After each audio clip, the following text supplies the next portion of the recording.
اعوذ باللہ من الشیطان الرجیم بسم اللہ الرحمن الرحیم افلا یتدبرون القرآن ولو کان من عند غیر اللہ لوجدوا فیہ اختلافا کثیرا۔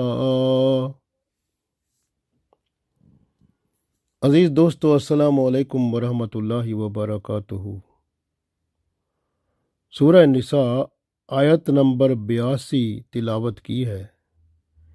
اس آیت میں اللہ تعالیٰ ارشاد فرماتا ہے کہ یہ جو کتاب قرآن پاک اللہ تعالیٰ نے نازل فرمائی ہے، قرآن پاک میں سوچ و بچار کرنا، غور و فکر کرنا، تدبر کرنا بندے کو درجہ یقین تک پہنچا دیتا ہے، ایمان کامل اسے نصیب ہو جاتا ہے اور خشوع خضوع اس کی عبادت میں آ جاتا ہے، اعمال صالح تک رسائی آسان ہو جاتی ہے اور معرفت کے دروازے کھل جاتے ہیں، زندگی پرسکون ہو جاتی ہے، اور یہ قرآن پاک کی محبت، اس کے اوپر غور و فکر اور اس پر پھر عمل کر کے اپنی زندگی کو بہتر بنا کر اللہ تعالیٰ کے کرم و فضل سے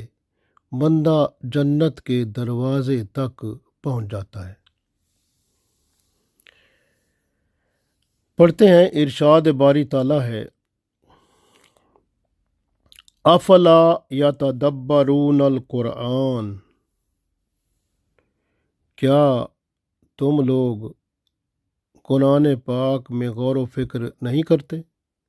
افلا یتدبرون القرآن، کیسے لوگ ہیں یہ جو قرآن پاک میں تدبر نہیں کرتے، غور و فکر نہیں کرتے؟ تو اللہ تعالیٰ فرما رہا ہے کہ قرآن پاک میں تدبر، غور و فکر نہیں کرتے۔ ولو کان من عندی غیر اللہ، اگر یہ قرآن ولو کانا، اور اگر کانا من عند غیر اللہ، اور اگر یہ غیر اللہ کے پاس سے ہوتا، یعنی اللہ کے علاوہ کسی اور کی طرف سے ہوتا، لا وجدو، تو پھر آپ اس میں پاتے، فی اختلافاً، اس میں بہت بڑا اختلاف، کثیرہ، بہت بڑا، یعنی تو آپ اس میں بہت بڑا اختلاف پاتے۔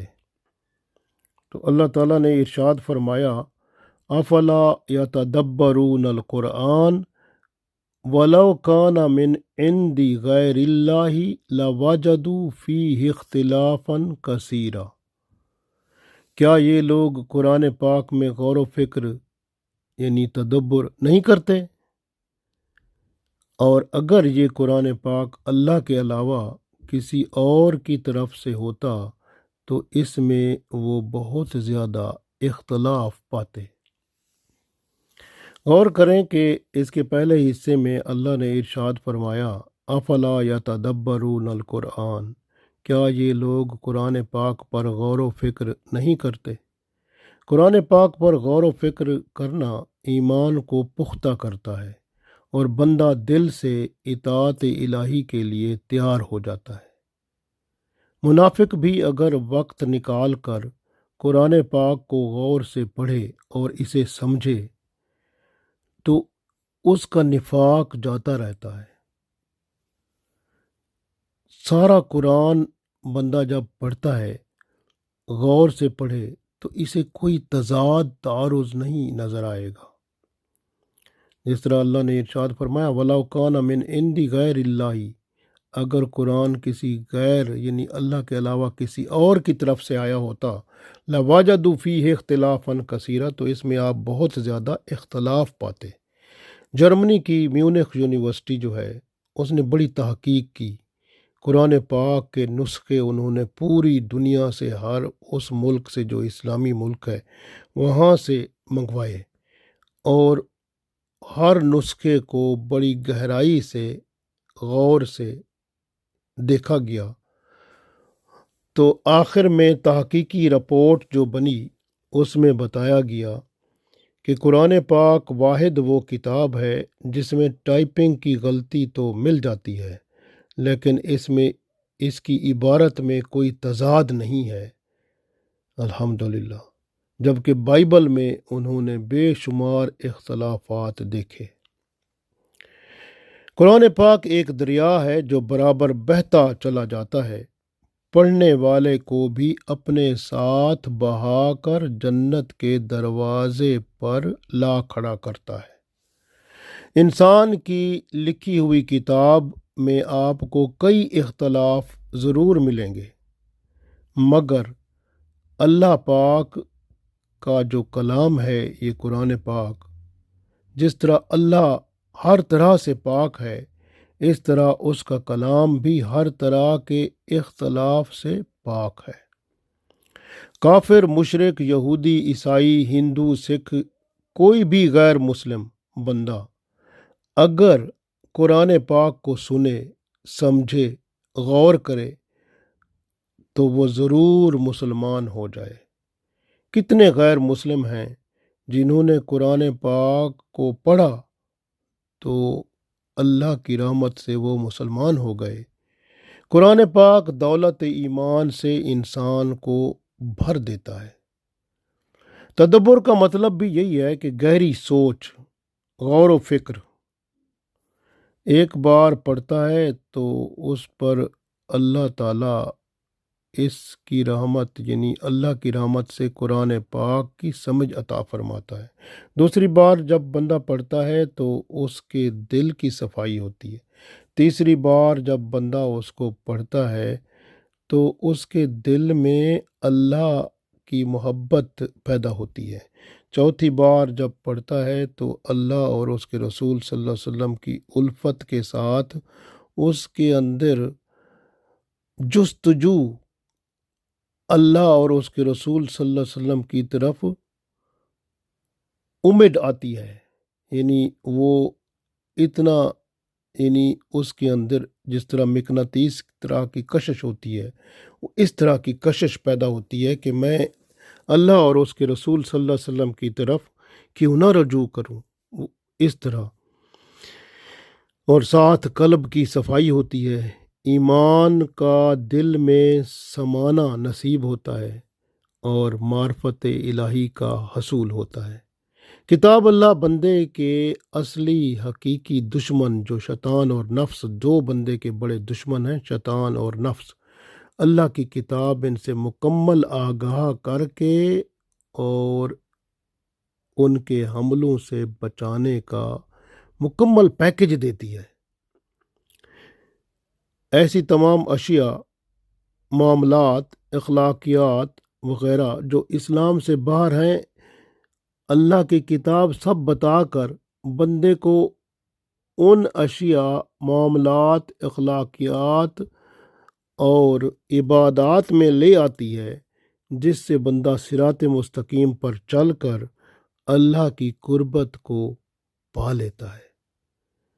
سورہ محمد میں بھی اللہ تعالیٰ نے آیت نمبر 23 میں ارشاد فرمایا ہے، اعوذ باللہ من الشیطان الرجیم، افلا یتدبرون القرآن، کیا یہ لوگ قرآن پاک پر غور و فکر نہیں کرتے؟ ام علی قلوب اقفالھا، کیا ان کے دلوں پر تالے لگے ہوئے ہیں؟ تو گویا اللہ تعالیٰ جھنجھوڑتا ہے کہ قرآن پاک پر غور و فکر آپ کیوں نہیں کرتے؟ ایک ایک آیت پر جب غور کیا جاتا ہے، پھر ایک آیت کو دوسری کے ساتھ ملا کر جب بندہ پڑھتا ہے، روحانی غذا بھی ملتی ہے اور جسمانی سکون بھی نصیب ہوتا ہے۔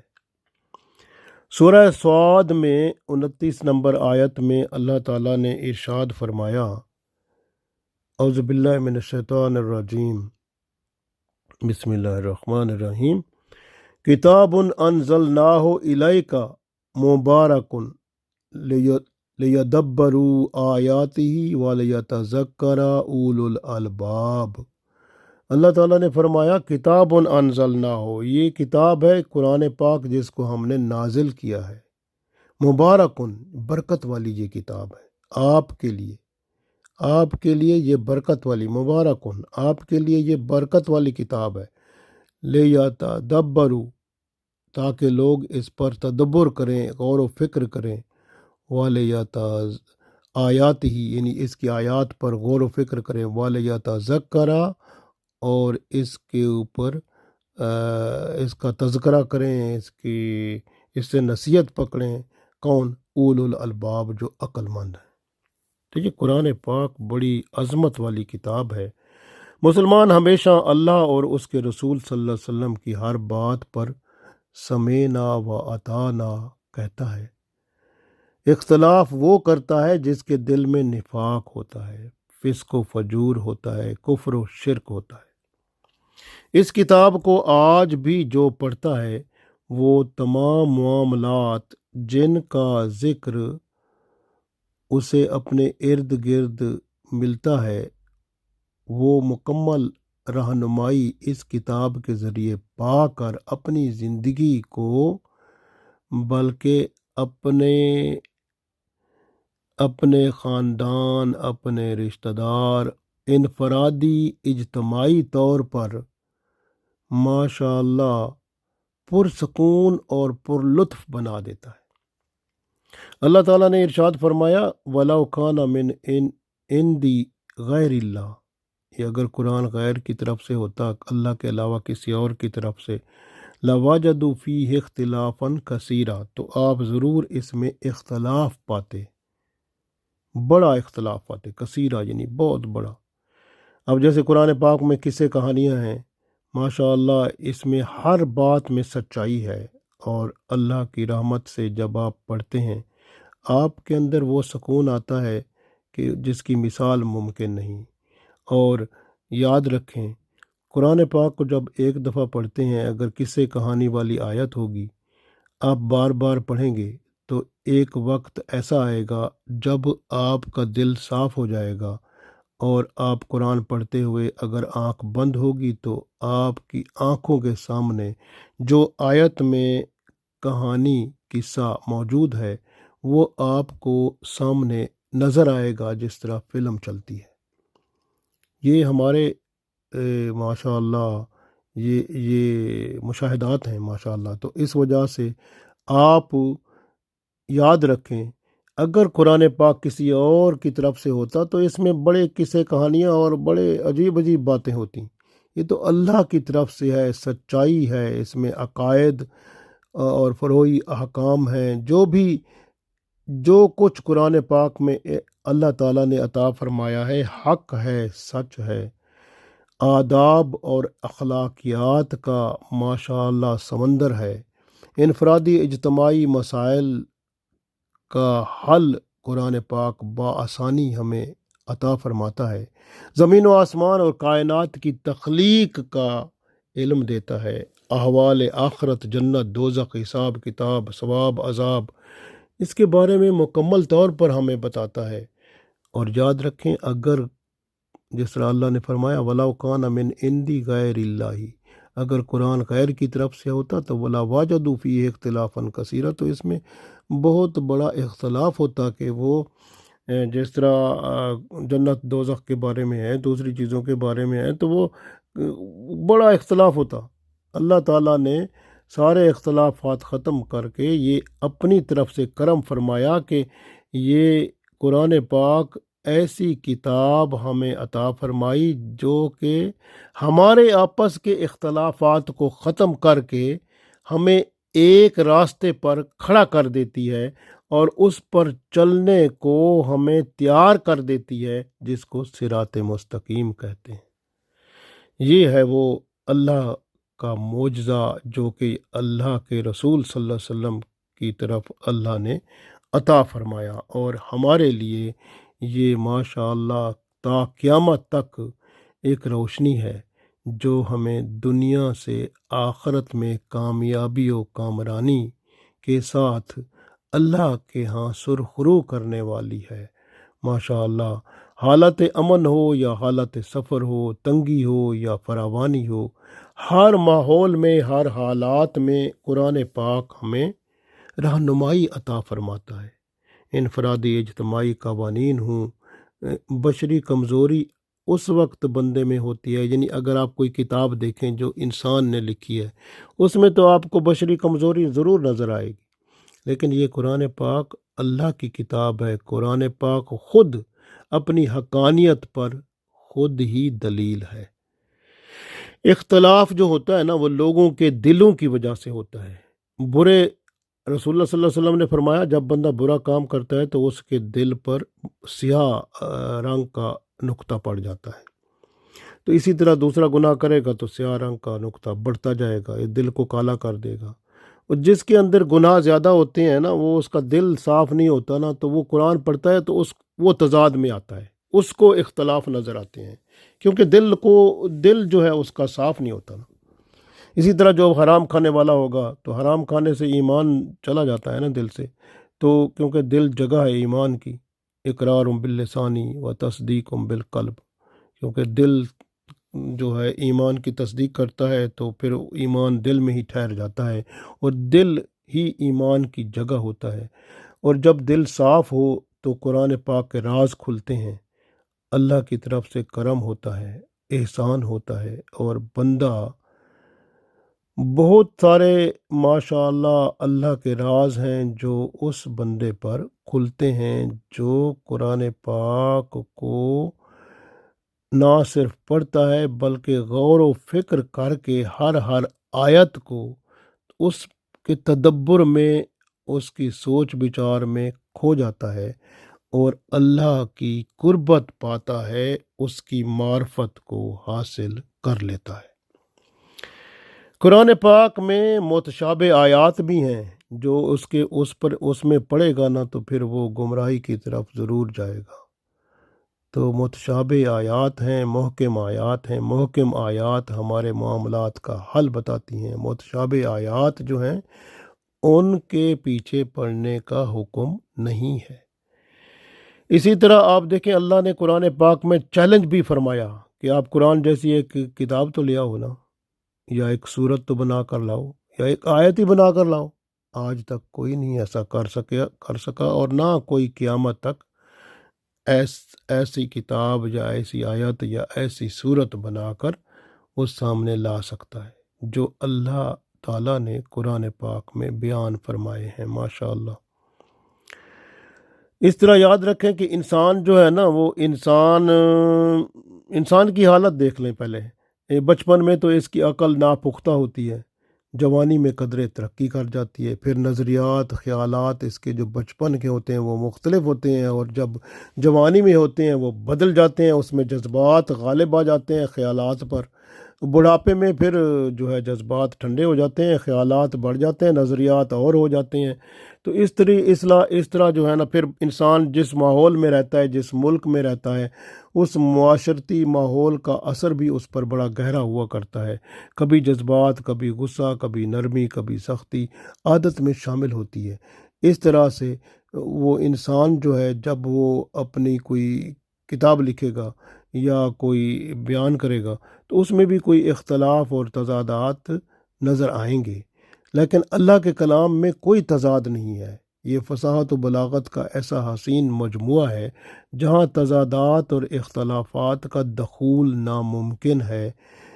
اور آپ غور کریں کہ اس میں جو اختلاف والے لوگ ہیں، جب اس کو پڑھتے ہیں تو ان کے اختلاف بھی ختم ہو کر وہ بھی صراط مستقیم پر آ جاتے ہیں، اور پھر یہ راستہ سب کو کامیابی کی طرف لے آتا ہے۔ قرآن پاک نے منافقین کے مکر و فریب کو بھی کھول کر رکھ دیا ہے۔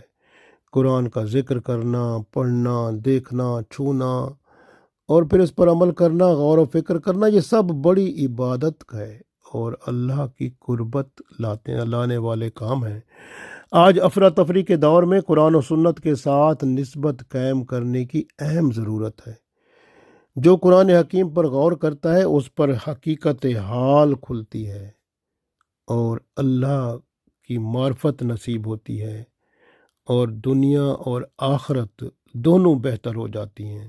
اللہ تعالیٰ سے دعا ہے کہ اللہ تعالیٰ ہمیں قرآن پاک کے ساتھ محبت، عشق اور الفت عطا فرمائے، اور اس کی تلاوت، اس کی سمجھ بوجھ، اس پر غور و فکر، اس پر تدبر کرا کے اپنی معرفت عطا فرما کے دنیا اور آخرت میں سرخرو فرمائے۔